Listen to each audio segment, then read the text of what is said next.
Assalamualaikum warahmatullahi wabarakatuh. Selamat pagi, salam sejahtera untuk kita semua. Halo semuanya, perkenalkan kami dari kelompok 10 kelas Farmasi Sosial B akan menginformasikan terkait stunting. Mungkin beberapa dari kalian yang menonton video ini sudah tahu apa itu stunting. Jadi kami di video ini akan menjelaskan terkait definisi stunting, prevalensi stunting di Indonesia, penyebab, dampak, serta upaya pencegahan dari stunting itu sendiri. Baik, dari kelompok 10 ini ada 3 orang anggota, yaitu ada saya sendiri Tiara Lisa Bahtiar, kemudian ada rekan saya Zulhi Septiana Pasti, dan yang terakhir ada Maulidah Halilah Fitri. Teman-teman mungkin bisa langsung disimak saja ya video dari kami. Jadi, stunting adalah kondisi ketika balita memiliki tinggi yang kurang atau tidak sesuai jika dibandingkan dengan umurnya. Kondisi ini disebut juga dengan kerdil.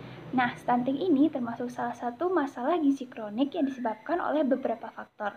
Faktor-faktor tersebut ialah kondisi sosial ekonomi, gizi ibu saat hamil kurang atau tidak seimbang, kemudian kurangnya asupan gizi yang diberikan pada bayi, dan juga adanya penyakit pada bayi. Nah, nantinya pada masa yang akan datang, bayi yang mengalami stunting akan kesulitan atau mengalami keterlambatan dalam perkembangan fisik maupun kognitif secara optimal.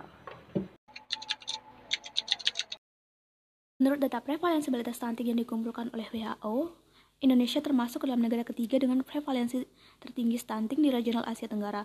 Rata-rata prevalensi balita di Indonesia pada tahun 2005 sampai 2017 yang mengalami stunting adalah 36,4%.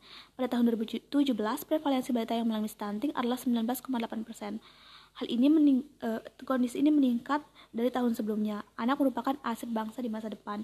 Bisa dibayangkan bagaimana kondisi sumber daya manusia di Indonesia jika anak-anaknya mengalami stunting. Dapat dipastikan bahwa bangsa ini tidak akan mampu bersaing dengan bangsa lain dalam menghadapi tantangan global.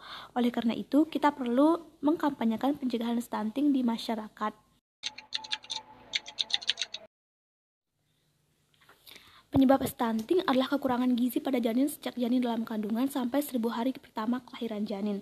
Penyebab kekurangan gizi tersebut karena rendahnya akses terhadap makanan bergizi, rendahnya asupan vitamin dan mineral, dan buruknya keanekaragaman pangan dan sumber protein hewani. Faktor lainnya yang menyebabkan stunting adalah terjadinya infeksi saat kehamilan, kemudian ada kehamilan remaja, gangguan mental pada ibu, jarak kelahiran anak yang pendek, dan hipertensi. Selain itu, rendahnya akses terhadap pelayanan kesehatan termasuk sanitasi dan air bersih menjadi salah satu faktor yang sangat mempengaruhi pertumbuhan anak dan dapat menyebabkan, jika terjadi kesalahan, dapat menyebabkan stunting pada anak.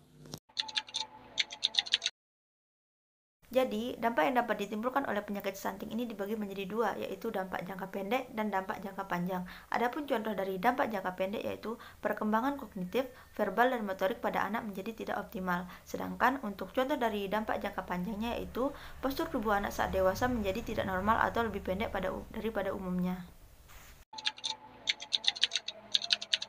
Perlu diketahui bahwa pemerintah telah menetapkan stunting sebagai salah satu program prioritas di mana berdasarkan Peraturan Menteri Kesehatan Nomor 9 Tahun 2016 tentang pedoman penyelenggaraan program Indonesia Sehat dengan pendekatan keluarga, adapun upaya pencegahan yang dapat dilakukan yaitu diantaranya yang pertama, intervensi pada 1000 hari pertama kehidupan, yang kedua, deteksi dini penyakit baik itu penyakit menular maupun penyakit tidak menular, yang ketiga, pemantauan pertumbuhan balita, yang keempat, menyelenggarakan program gizi anak sekolah atau progres, dan yang terakhir atau yang kelima yaitu meningkatkan penyuluhan untuk PHBS atau perilaku hidup bersih dan sehat. Sekian video dari kelompok kami, kurang lebihnya mohon maaf. Semoga apa yang kami sampaikan di video ini bisa bermanfaat bagi semua yang menonton. Terima kasih. Wabillahi taufiq wal hidayah. Wassalamualaikum warahmatullahi wabarakatuh.